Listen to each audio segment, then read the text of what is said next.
اللہ تعالیٰ کا لاکھ لاکھ شکر ہے کہ جس نے ہمیں مسلمان پیدا کیا. اس نعمت کی بدولت ہمیں بچپن سے یہ معلوم ہوا کہ ہم کہاں سے آئے ہیں اور ہمیں مرنے کے بعد کہاں جانا ہے اور ہماری یہ زندگی کس مقصد کے لیے ہے.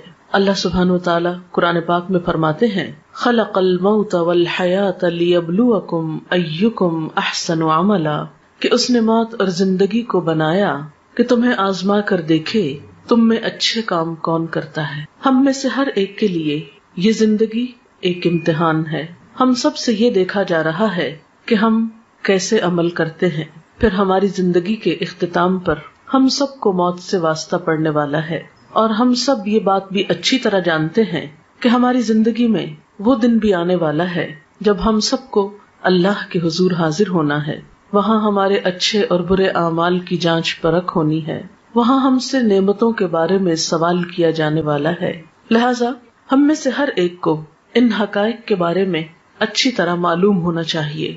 آج کی اس شام جس موضوع پر ہم گفتگو کرنے والے ہیں وہ ہے موت کے بعد کیا ہوتا ہے، اور پھر موت کے بعد کیا چیز ہمیں فائدہ دیتی ہے. تو گویا آج کی گفتگو 2 حصوں پر مشتمل ہے.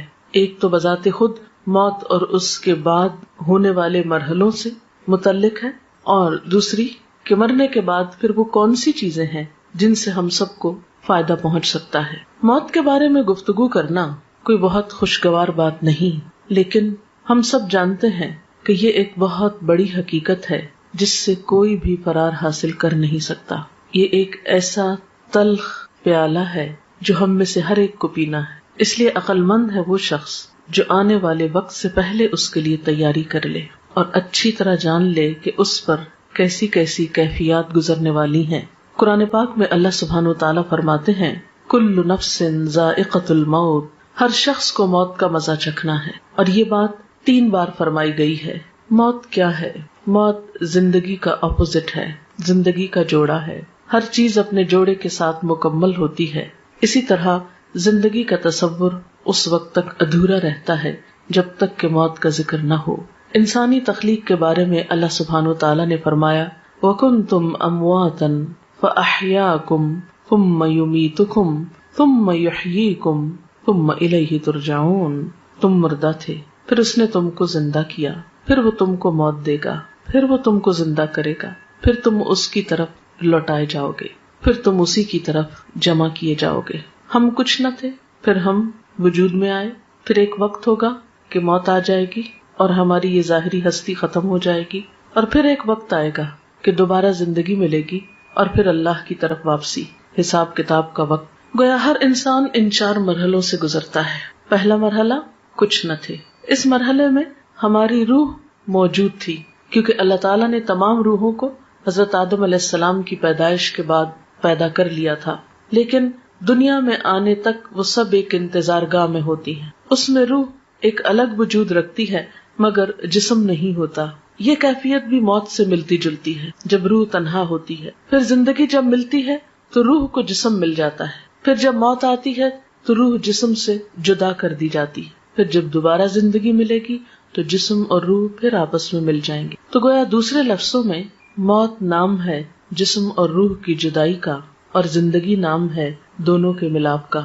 ہم کچھ نہ تھے، ہم وجود میں آئے، ہماری روح کو جسم ملا، اور جب ہماری زندگی پوری ہو جائے گی، ہمیں دیا ہوا وقت مکمل ہو جائے گا، تو پھر ہم میں سے ہر ایک کو موت کی کیفیت سے لازماً دوچار ہونا ہوگا. وہ وقت بہت اداسی کا وقت ہوتا ہے. جدائی کا وقت تو ویسے بھی خاص زندگی میں ہی کسی سے جدائی ہو وہ ایک تکلیف دہ وقت ہوتا ہے. الگ ہونا، بچھڑنا کوئی خوشگوار بات نہیں. عارضی جدائیاں بھی تکلیف دہ ہوتی ہیں، لیکن کچھ جدائیاں پھر مستقل ہو جاتی اور اس کے بعد دوبارہ اس دنیا میں واپسی کا امکان نہیں. پھر انسان اگلے مرحلے طے کرتا ہے. وہ وقت نہ صرف یہ کہ روحانی طور پر ایک اداسی کا، تکلیف کا وقت ہوتا ہے، بلکہ جسمانی طور پر بھی ایک تکلیف دہ وقت ہوتا ہے. موت کے وقت کی ایک سختی ہوتی ہے. روح کے ساتھ جسم بھی اس تکلیف کو محسوس کرتا ہے. انسان کا بال بال دکھتا ہے. وہ وقت ایک بے ہوشی کا سا وقت ہوتا ہے. قرآن پاک میں سورۃ قاف میں اللہ تعالیٰ فرماتے ہیں وَجَاءَتْ سَكْرَةُ الْمَوْتِ بِالْحَقِّ، اور موت کی بے ہوشی یا موت کی سختی حق لے کر آ پہنچی. یعنی موت کے وقت ایک بے ہوشی کی سی کیفیت اور ایک تکلیف کی سی کیفیت ہوتی ہے.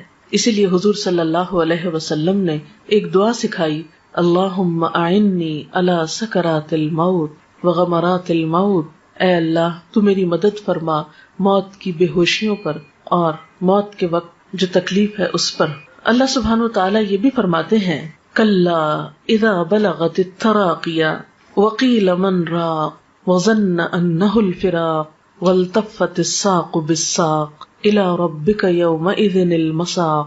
سورۃ القیامہ کی ان آیات میں بتایا گیا کہ جب جان حلق تک پہنچ جاتی ہے تو کہا جاتا ہے کہ ہے کوئی جھاڑ پھونک کرنے والا.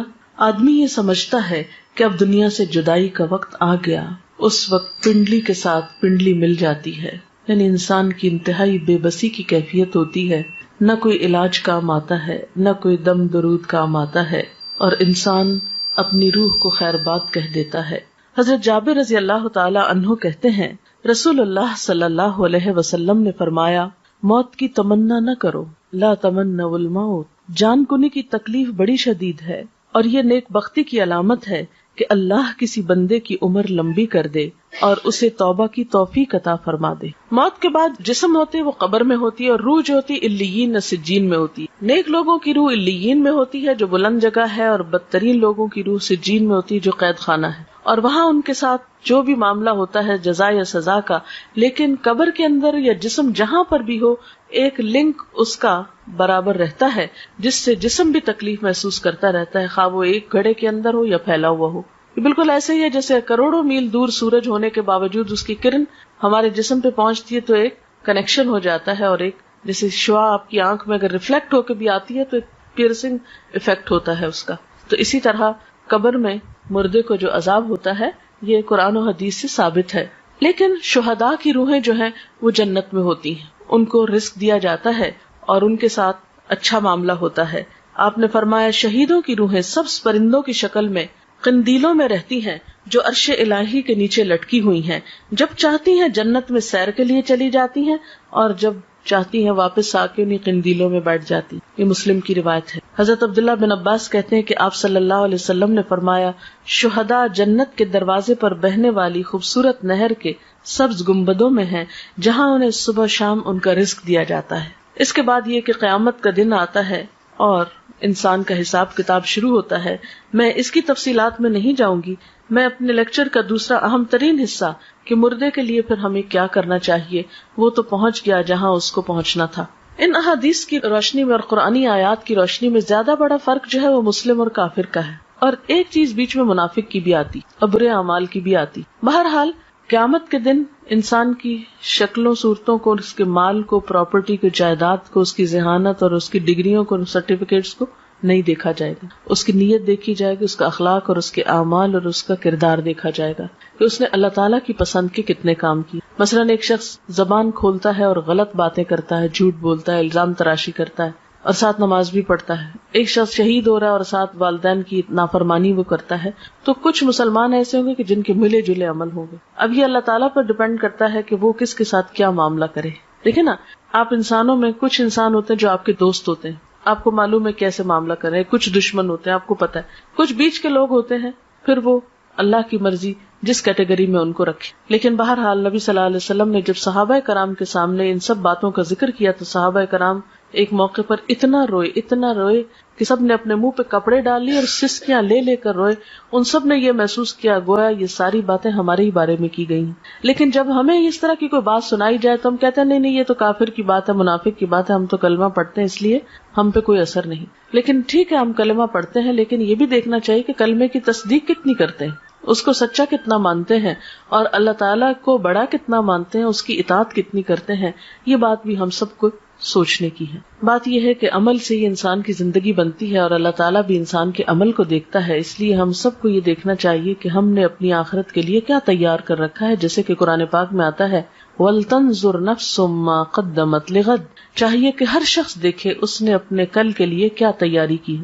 سورۃ یاسین میں بھی اللہ سبحانہ وتعالیٰ فرماتے ہیں إِنَّا نَحْنُ نُحْيِي الْمَوْتَى وَنَكْتُبُ مَا قَدَّمُوا وَآثَارَهُمْ وَكُلَّ شَيْءٍ أَحْصَيْنَاهُ فِي إِمَامٍ مُبِينٍ، کہ یقیناً ہم مردوں کو زندہ کریں گے اور ہم لکھ رہے ہیں جو کچھ وہ آگے بھیجتے ہیں اور جو اپنے آثار چھوڑ رہے ہیں، اور ہر چیز کو ہم نے ایک کھلی کتاب میں لکھ رکھا ہے.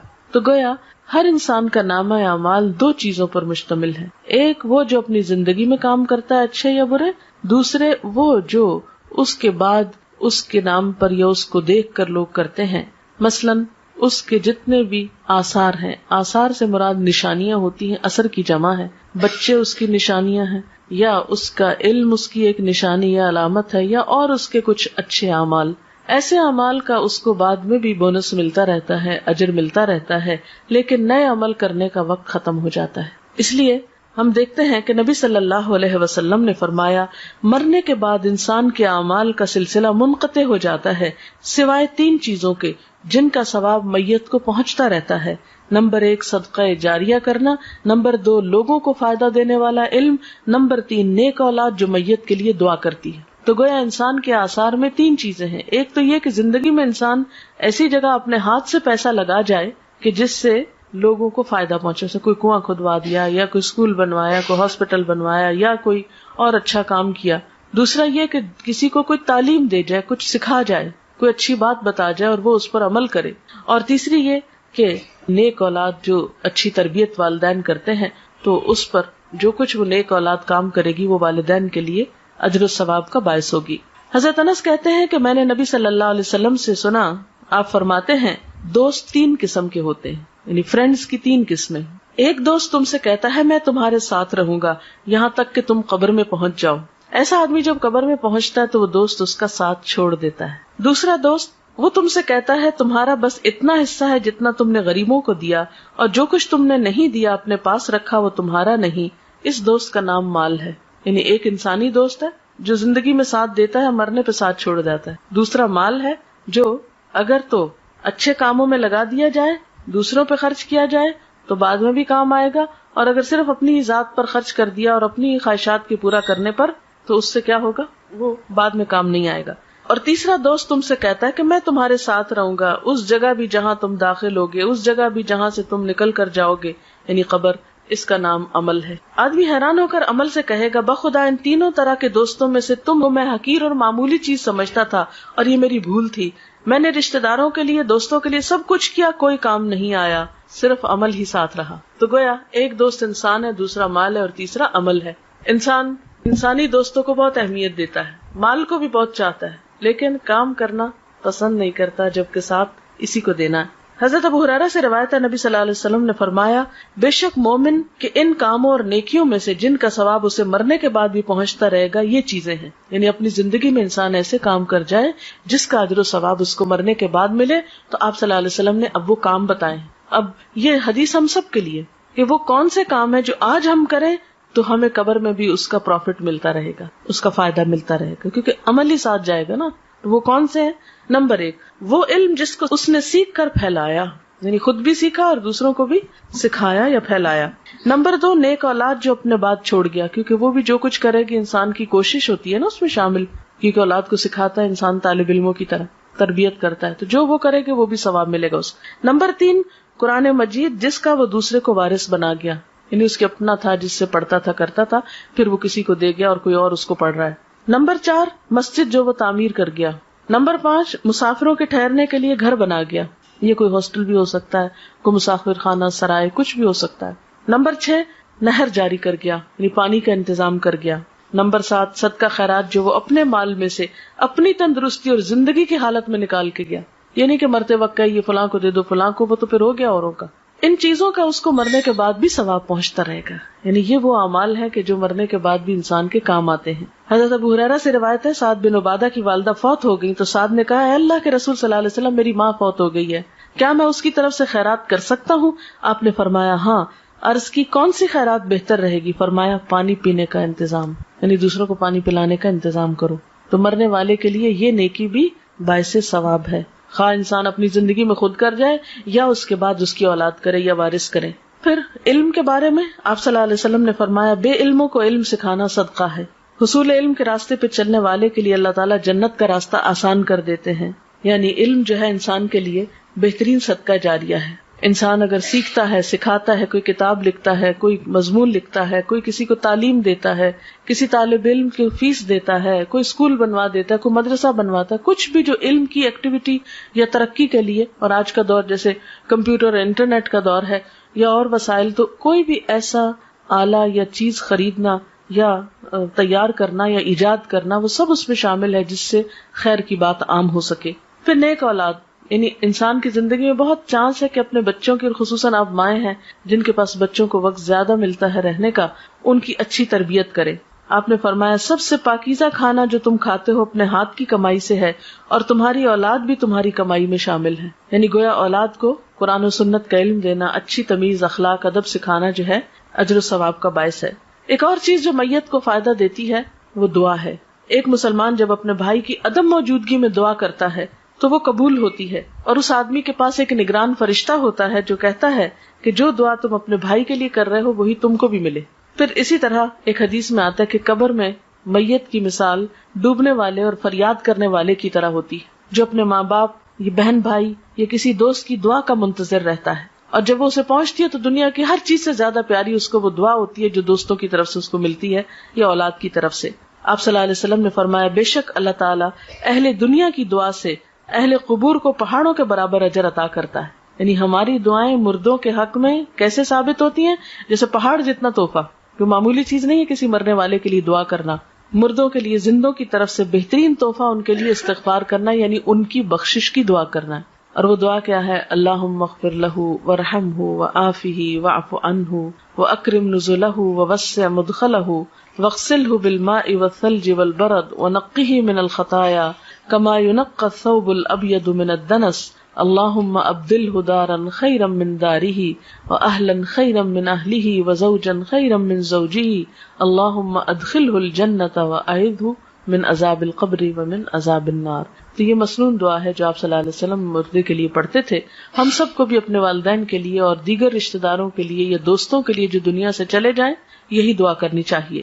ہم سب کے پاس جو وقت ہے، صحت ہے، جوانی ہے، یہ ساری نعمتیں ایسی ہیں کہ جن کے بارے میں ہم سے سوال کیا جائے گا، حساب ہوگا. تو بات یہ ہے کہ ہمیں دو کام کرنے ہیں. ایک تو یہ کہ اپنے لیے ایسے کام کرنے ہیں جو ہمارے مرنے کے بعد ہمارے اپنے لیے صدقہ جاریہ بنے. دوسرے وہ کام ہیں جو ہمیں اپنے عزیز دوستوں، رشتہ داروں، والدین اور دیگر اقرباء کے لیے کرنے ہیں اگر وہ دنیا سے چلے جائیں، کیونکہ وہ اب اپنے لیے خود کچھ نہیں کر سکتے، وہ اب آپ کی دعاؤں کے محتاج ہو گئے. تو سب سے پہلی بہترین چیز جو کرنی ہے آپ کو وہ دعا کرنا. نمبر 2 یہ کہ ان کے لیے صدقہ خیرات کرنا ہے، اور خاص طور پر اگر وہ کوئی قرضہ چھوڑ گئے تو پہلے اس کو ادا کریں، ان کی وراثت تقسیم کرنے میں مدد کریں اہل خاندان کی. تیسری چیز، اگر ان کے روزے چھوٹ گئے ہیں تو اس کو ادا کریں، چاہے خود رکھیں یا اس کا کفارہ دیں. اور چوتھی چیز یہ کہ ان کے لیے صدقہ خیرات کا اہتمام، جیسے کنویں کھدوانے کی شکل میں یا پانی پلانے کی شکل میں یا اور کسی بھی طریقے سے. تو دعا، قرضوں کی ادائیگی، علم کا پھیلانا، یہ تمام چیزیں جو ہیں یہ میت کو فائدہ دیتی ہیں. وآخر دعوانا ان الحمدللہ رب العالمین. اب اگر آپ کے پاس کوئی سوال ہے تو آپ وہ کر سکتے ہیں. میں نے اسی لیے ذرا سا پہلے چھوڑا ہے کہ دعا کا بھی وقت مل جائے، اور اگر کوئی بات آپ کے ذہن میں ہو جو اس لیکچر سے واضح نہیں ہوئی تو اس سے آپ کو فائدہ ہو جائے. شرک کا مطلب ہوتا ہے کسی کو شریک کرنا. اللہ تعالیٰ کی ذات میں، اس کی صفات میں، اس کے حقوق میں، اختیارات میں کسی اور کو شریک سمجھنا شرک ہوتا ہے. ذات میں شرک کیا ہے؟ جیسے اللہ تعالیٰ کو الہ ماننے کے علاوہ پتھروں کے بت یا فرشتوں یا نیک انسانوں کو بھی پوجنا، یعنی خواہ وہ کوئی قبر ہو یا پتھر کا کھڑا بت ہو یا کوئی فرشتہ ہو یا پھر مورت ہو یا کوئی بھی چیز. صفات میں شرک یہ ہوتا ہے کہ جو قوت اللہ کے پاس ہے وہ اوروں کے پاس بھی. مثلا وہ رزق دیتا ہے تو ہم یہ آس لگا لیں کوئی اور بھی دیتا ہے. اگر وہ دعائیں سنتا ہے تو ہم سمجھے کوئی اور بھی ہماری پکار سننے والا ہے. اگر وہ رزق اور اولاد دیتا ہے تو ہم سمجھے کسی انسان کے ہاتھ میں بھی ہے، نعوذ باللہ. ایسا یہ صفات میں شرک ہوتا ہے. کسی کو قسمتوں کا بنانے بگاڑنے والا ماننا نہیں، یہ سب صرف اللہ ہی کرتا ہے. ان یمسسک اللہ بضر فلا کاشف لہ الا، اگر تم کو کوئی نقصان پہنچے تو اس کو دور کرنے والا کوئی نہیں سوائے اللہ کے. اگر یہ سمجھنا کہ ہمارا غم اور مشکل کشائی کوئی اور کر دے گا، یہ شرک. اسی طرح حقوق کے، جیسے عبادت اللہ کی ہونی چاہیے، اگر آپ غیر اللہ کی شروع کر دیں، نماز، روزہ، سجدہ وغیرہ، تو یہ شرک. اختیارات یہ کہ جیسے اختیارات اللہ کے اگر کسی اور میں سمجھے تو یہ بھی شرک. سوال ہے میت کے نام پر کھانا پکا کر کسی کو کھلانا یا مسجد میں بھیجنے سے میت کو فائدہ ہے یا نہیں؟ اگر وہ کسی غریب کو آپ کھلا رہے ہیں، کسی ضرورت مند کو دے رہے ہیں تو انشاءاللہ فائدہ پہنچے گا، یعنی صدقہ اس کے نام پر آپ کر رہے ہیں اس کو فائدہ پہنچانے کا۔ لیکن اگر وہ پکا کر خود ہی بیٹھ کے کھا لیتے ہیں، جیسے ہمارے یہاں ہوتا ہے کہ تیسرے دن کل کرتے ہیں اور اس میں اچھے اچھے فروٹ کاٹتے ہیں اور وہ سب آئے ہوئے دوست رشتہ دار کھا پی کے گھروں کو چلے جاتے ہیں، پارٹی کا سما ہوتا ہے، تو یہ تو کوئی صدقے کی قسم نہیں ہے۔ یا پھر یہ کہ ہر جمعرات کو ہم اسی طرح کا کام کرتے ہیں، یا 40 دن گزرنے پر ہم دیگ چڑھاتے ہیں اور سب ایک جیسے دعوت ہو رہی ہے سب کی، آئے بیٹھے کچھ اور کھایا پیا اور چلے گئے، تو صدقہ ہے نا، یعنی کسی غریب کو کھلانا، کسی ضرورت مند کو دینا۔ تو میت کے نام پر اگر آپ صدقہ کرنا چاہتے ہیں تو ضرورت مندوں کو دیں، یتیموں کو دیں، بیواؤں کو دیں، مسکینوں کو دیں، یہ صدقہ ہوگا۔ 13 شعبان کو میت کے حوالے سے کوئی چیز قرآن و سنت سے ثابت نہیں ہے۔ اچھا، اب آپ دیکھیں کہ میت کے لیے مثلاً اگر صدقہ کرنا ہے اور آپ کو غریب مسکین کو بھی آپ نے کھانا کھلا دیا تو اور کیا کریں؟ کسی کو پڑھا دیں، کسی بچے کی فیس دے دیں، اور نیت یہ کر لیں کہ اس کا ثواب میت کو پہنچے۔ کوئی اسکول بنوا، آپ دیکھیں ہمارے اسکولوں میں لائٹ نہیں ہوتی، بیٹھنے کو کرسیاں نہیں ہیں بچوں کے، اور اسی طرح عمارت نہیں ہے سر پہ۔ پاکستان میں کتنے اسکول ایسے ہیں جن کی چھتیں ہی نہیں ہیں، اوپن میں اسکول ہو رہے ہیں۔ تو یہ علم جو ہے یہ فرض ہے مسلمانوں پر حاصل کرنا، طلب العلم فریضۃ علی کل مسلم۔ اس فرض کی ادائیگی میں اگر آپ کوئی بھی چیز میت کے لیے کرتے ہیں تو اس کا بھی فائدہ ہے۔ اور ابھی تو مردے کی حالت میں نے بتائی ہے کہ یا تو نیک ہوگا اور یا بد ہوگا۔ تو اب اگر ایک شخص سزا میں مبتلا ہے وہاں، تو آپ کا کیا خیال ہے وہ عید کر رہا ہوگا؟ یہ تو عقل کو بھی نہیں لگتی نا بات کی مردہ عید کرے۔ مردوں کی کیا عید؟ نصف شعبان کی کیا کوئی دعا ہے؟ یہ دعا کی کوئی فضیلت ہے؟ دیکھیں کہ آپ صلی اللہ علیہ وسلم سے کوئی ایسی دعا تو ہمیں نہیں پتہ چلتی قرآن و سنت میں کہ جو آپ نے 15 شعبان کو خاص طور پہ مانگی۔ دیکھیے کہ اسلام میں عبادت کا جو تصور ہے وہ یہ ہے کہ بندہ ہر لمحہ اپنے رب کو یاد کرے، یہ ہے عبادت کی روح۔ یہ نہیں کہ آپ سال بھر بھولے رہیں اور ایک دن بس جلدی سے جا کے ہاتھ لگائیں، یاد کر لیں، پھر آ کے واپس بھول جائیں۔ کرسچنس کے اندر تو یہ ہے کہ سنڈے کے سنڈے آپ جا کے خدا کو یاد کر لیں اور باقی دن جو ہے وہ اپنی مرضی کے گزارے۔ اسلام میں کیا ہے؟ فاذکرونی اذکرکم، مجھے یاد کرو میں تم کو یاد کروں گا۔ نبی صلی اللہ علیہ وسلم کا طریقہ کیا ہوتا تھا؟ کان یذکر اللہ فی کل احیان، آپ اللہ کو ہر لمحہ یاد کیا کرتے تھے۔ الذین یذکرون اللہ قیاما وقعودا وعلی جنوبہم، وہ لوگ جو اللہ کا ذکر کرتے رہتے ہیں کھڑے اور بیٹھے اور لیٹے۔ یہ ہے عبادت کا تصور۔ جیسے نماز ہے، دن میں 5 نمازیں فرض ہیں، اس کی پابندی لازم ہے، اس کو نہ پڑھنے پہ سخت پکڑ ہے۔ قیامت کے دن پہلا سوال نماز کے بارے میں ہوگا۔ پھر اس کے بعد سال میں روزے فرض ہیں، وہ اگر رمضان کے بغیر آپ رکھیں گے تو اس کو کوئی فائدہ نہیں، وہ نفل شمار ہوگی۔ ایک روزہ رمضان کا بغیر کسی وجہ کے چھوڑ دینا، اس کے بدلے میں زندگی بھر روزے رکھے تو وہ اجر نہیں ملتا۔ یعنی پوری زندگی آپ روزے رکھیں نا اور ایک چھوڑ دیں رمضان کا روزہ تو وہ برابر نہیں ہو سکتا اجر۔ پھر حج فرض ہے صاحب استطاعت لوگوں پر، اور حج کے لیے دن مقرر ہے، مہینہ مقرر ہے، وقت اور جگہ مقرر ہے۔ اگر اس پہ آپ نہیں پہنچے تو آپ کا حج نہیں ہوا۔ عیدوں کا دن مقرر ہے، زکوٰۃ کے لیے کہ جب آپ کا سال پورا ہو، سال میں کسی بھی وقت جب آپ کا ٹائم پورا آپ دے دیں۔ یہ تو ہے مقرر دن، مقرر وقت، مقرر جگہ، مقرر طریقے۔ باقی کیا ہے؟ ہر وقت اللہ کو یاد کرو، ذکر کرو، توبہ استغفار کرو، تسبیح کرو، صدقہ خیرات کرو، کچھ بھی کرو۔ لیکن ہم نے کیا کیا ہے کہ کچھ مخصوص دنوں کو بس خاص کر لیا عبادت کے لیے اور باقی زندگی اپنی مرضی کے لیے۔ یہ طریقہ کار درست نہیں ہے۔ اس میں پھر خاص طور پر جو چیزیں بہت زیادہ زور پکڑ رہی ہیں وہ رجب کی 27 تاریخ کو عبادت کر لینا یا 15 شعبان کو کر لینا، حالانکہ حضور صلی اللہ علیہ وسلم شعبان میں اتنی کثرت سے روزے رکھتے تھے کہ اور کسی مہینے میں رمضان کے علاوہ نہیں۔ آپ کہتے تھے کہ اس مہینے میں اعمال اللہ کے حضور پیش کیے جاتے ہیں کہ میرا جی چاہتا ہے کہ جب میرے عمل اللہ کے حضور پیش کیے جائیں تو میں روزے سے ہوں، یعنی اتنا اجر و ثواب ہے اس مہینے میں روزے رکھنے۔ لیکن ہم لوگوں نے باقی تو نفلی روزے بھول کے صرف ایک 15 کا روزہ رکھ لیتے ہیں، حالانکہ آپ نے صرف ایک دن مخصوص نہیں کیا اس کے لیے۔ ہاں 15 کے بعد روزے رکھنے سے منع کیا ہم کو تاکہ اگلے رمضان کے اوپر اثر نہ پڑے۔ باقی اس مہینے میں صدقہ خیرات کریں، ذکر اذکار کریں، نمازیں پڑھیں، جو بھی کریں اچھے کام وہ آپ کو فائدہ دیں گے۔ لیکن صرف مخصوص اوقات میں مخصوص طریقے کی مخصوص نماز پڑھ کے فارغ ہو جانا اور پھر فرائض کی بھی پابندی نہ کرنا، یہ بات درست نہیں۔ عورتوں کے قبرستان جانے کے بارے میں یہ کہ پسندیدہ نہیں ہے، کبھی ایک آدھ بار چلا جائے انسان عبرت کے لیے تو اور بات ہے، جیسے حضرت عائشہ سے روایت ہے ایک دفعہ وہ گئی تھی اپنے بھائی کی قبر پر، یا یہ کہ آپ لوگ کہیں بازار سے گزر رہے ہوتے ہیں تو راستے میں قبرستان ہے اور گاڑی گزر رہی تو آپ بھی دعا پڑھ دیں۔ لیکن اسپیشلی قبرستان کے اندر جا کے کسی قبر کے پاس بیٹھ رہنا اور عورتوں کا کثرت سے جانا، اس کو ناپسند کیا گیا ہے۔ کوئی شخص مر گیا اس کے نام پر کھانا پکانا اور فاتحہ پڑھنا کیا درست ہے؟ میں نے بتایا نا ابھی کہ اس کی طرف سے صدقہ کرنے کے لیے آپ کسی غریب کو دے دیجئے اور کسی ضرورت مند کو کھلائیے. آپ اس کے نام پہ صدقہ کر سکتے. نام سے مراد یہ کہ اس کی طرف سے کہ اس کو ثواب پہنچے، صدقہ خیرات آپ کر سکتے ہیں. جی فاتحہ جو ہے یہ تو اپنی ہدایت کی دعا ہوتی. سورۃ الفاتحہ میں کیا ہے؟ ایاک نعبد و ایاک نستعین اہدنا الصراط المستقیم. ہم صرف تیری عبادت کرتے ہیں اور تجھ سے ہی مدد مانگتے ہیں، ہمیں سیدھا راستہ دکھا. تو مردے کو تو ہدایت کی دعا نہیں چاہیے، مردہ تو مر گیا، اس کو تو اب بخشش کی دعا چاہیے. اس لیے اس موقع پر کچھ مخصوص ذکر آپ صلی اللہ علیہ وسلم نے ہمیں نہیں سکھایا. بس نیت کریں، خواہ گھر میں نہیں بھی پکائیں. دیکھیں کتنے لوگ ہیں جو گھر میں کھانا پکا سکتے ہیں. کئی لوگ جو ہیں وہ ان میں ہمت نہیں، کوئی بیمار ہے، کوئی مصروف ہے، کوئی کسی کے پاس اتنی وسعت نہیں.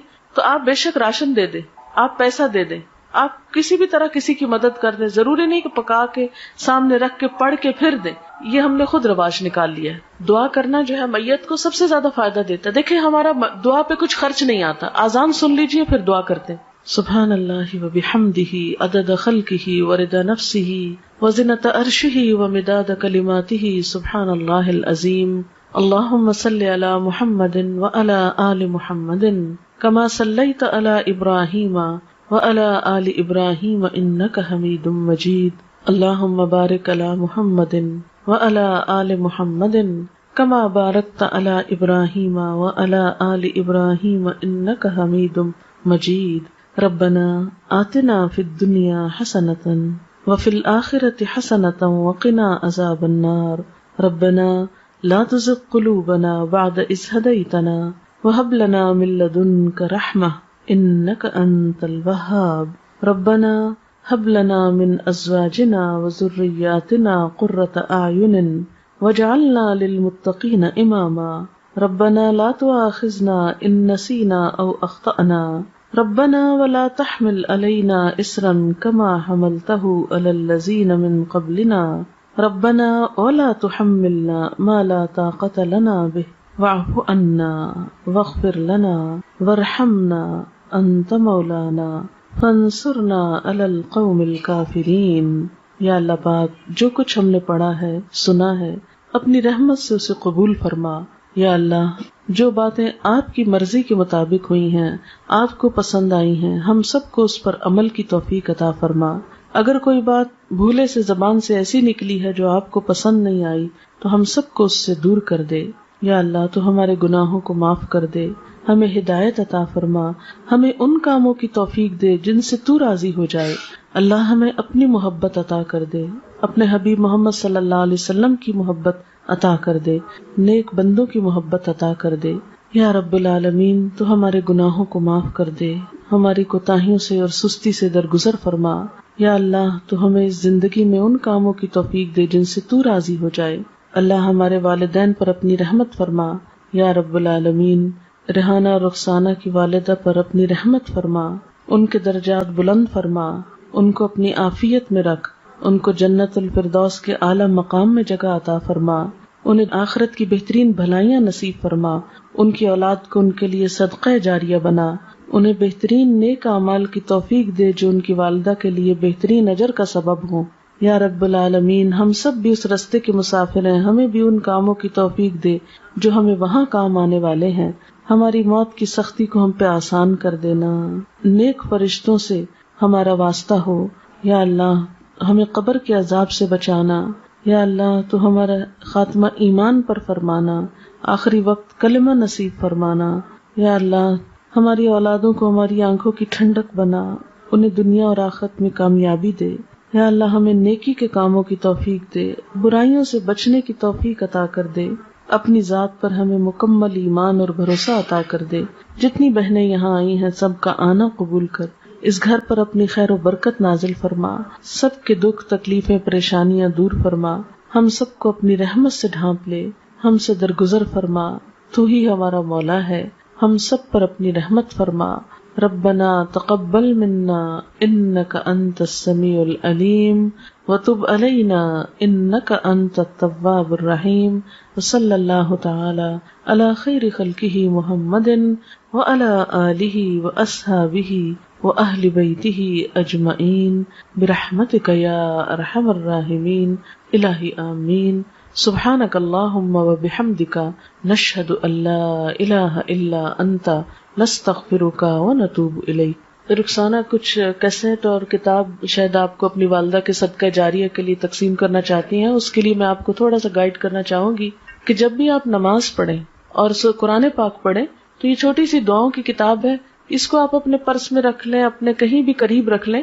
تو ویسے تو اتنی دعائیں زبانی یاد نہیں ہوتی، بھول بھی جاتے ہیں ہم، ترتیب یاد نہیں ہوتی، تو آپ کیا کر سکتے ہیں کہ قرآن پاک کے بعد دعا قبول ہوتی ہے، اس وقت آپ وہ کتاب کھولیں، 5 دعائیں 10 دعائیں 20 جتنی آپ میں توفیق ہو ان کو پڑھ لیں، نشانی رکھ لیں، پھر اگلی نماز کے بعد پھر اگلی 5-10 پڑھ لیں، پھر اگلی نماز کے بعد اس طرح کر لیں، یا اگلی تلاوت کے بعد، کیونکہ میرا خود اپنا طریقہ یہی ہے کہ میں جب بھی نماز یا قرآن پڑھتی ہوں تو پھر ان دعاؤں کو آگے آگے چلاتی جاتی ہوں۔ اس طرح الحمدللہ قرآن کی دعائیں اور نبی صلی اللہ علیہ وسلم کی جو مسنون دعائیں ہیں جس میں دنیا آخرت کی ہر بھلائی کا ذکر ہے، ہمارا اپنا دماغ اتنا کام نہیں کرتا، تو وہ آپ پڑھتے جائیں۔ اس کا ایک تو فائدہ آپ کو خود ہوگا، دوسرا یہ کہ جن کے صدقہ جاریہ کے لیے یہ دیا جا رہا ہے ان کو بھی ثواب پہنچے گا۔ دوسرا ایک کیسٹ ہے، اس کیسٹ کا نام ہے واپسی۔ یہ ہماری ایک بچی تھی، طالبہ تھی، وہ فوت ہو گئی، اچانک اس کا ایکسیڈنٹ ہوا تو فوت ہو گئی۔ وہ اتنی نیک بچی تھی کہ خود پڑھتی بھی تھی اور پڑھاتی بھی تھی اور ہر ایک کی مدد کے لیے تیار رہتی تھی،